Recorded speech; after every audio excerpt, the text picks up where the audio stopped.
இந்த ஒட்டுமொத்த தமிழ் சமூகத்தின் வளர்ச்சிக்கு வந்து ஒரு குறியீடாகவே இருந்த ஒரு ஆள் பெரியார்ன்ற அந்த மனுஷன்.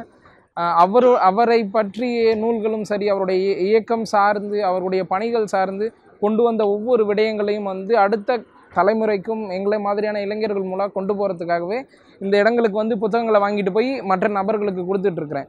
ஏன் அந்த மனுஷனை பற்றி நான் வாங்கணும்? நிறைய பேர் என் நண்பர்கள் திட்டுவாங்க, ஒரு நாத்திகன், கடவுள் இல்லைன்னு சொல்கிற மனுஷன், நீ சும்மா போயிட்டு இதை நீ பேசிக்கிட்டே இருக்கிறன்ட்டு. அப்படிலாம் கிடையாது. ஒரே ஒரு விஷயந்தான், அறிவியல் ரீதியாக ஒவ்வொரு விஷயத்தையும் தமிழ் சமூகம் அணுக வேண்டும் அப்படின்றத ஏறத்தாழ 50-60 ஆண்டுகளுக்கு முன்னாடியே பேசிட்டு போன மனுஷன். இன்றைக்கி தான் நம்ம வந்து அறிவியல் ரீதியாக ஒவ்வொரு விஷயங்களையும் பேசவே ஆரம்பிச்சிருக்கிறோம்.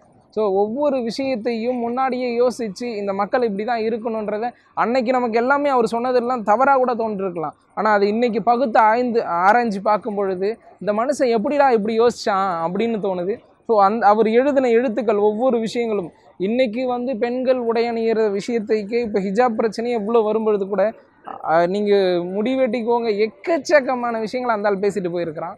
ஸோ இந்த சமூகம் வந்து அவரை ஒரு கடவுள் மறுப்பாளராகவோ ஒரு எதிர்ப்பாளராக காமிக்கிற அந்த பிம்பத்தெல்லாம் தூக்கி கடாசிட்டு இவ்வளவு நாள் அவன் என்ன பண்ணியிருக்கிறான், இவனால் எப்படி வளர்ந்துருக்கன்றதை நம்ம பார்க்க வேண்டிய தேவை வந்து இன்னும் அதிகமாக வருதோ அப்படின்ற ஒரு கேள்வி வந்து என்கிட்ட வந்துக்கிட்டே இருக்குது. ஒட்டுமொத்த தமிழ் சமூகத்தின் வளர்ச்சியில் வந்து ஒவ்வொரு இடத்துலையும் அவர் இருப்பார். அது பெண் விடுதலையாக இருக்கலாம், கல்வியாக இருக்கலாம், சமூக நீதியாக இருக்கலாம், அது ஒரு பண்பாட்டு புரட்சியாக இருக்கலாம், இல்லை அறிவியல் ரீதியான வளர்ச்சியாக இருக்கலாம்.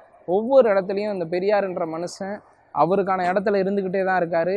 அவரை வந்து வேறு யாரும் ஃபுல்ஃபில் பண்ணணுன்ட்டு வெவ்வேறு பிம்பங்களை கொண்டு வந்து வச்சாலும் அந்த பிம்பங்கள் உடனடியாக உடைக்கப்பட்டுக்கிட்டே தான் இருக்குது. அவர் இடத்துல வேறு யாரும் வர முடியாது.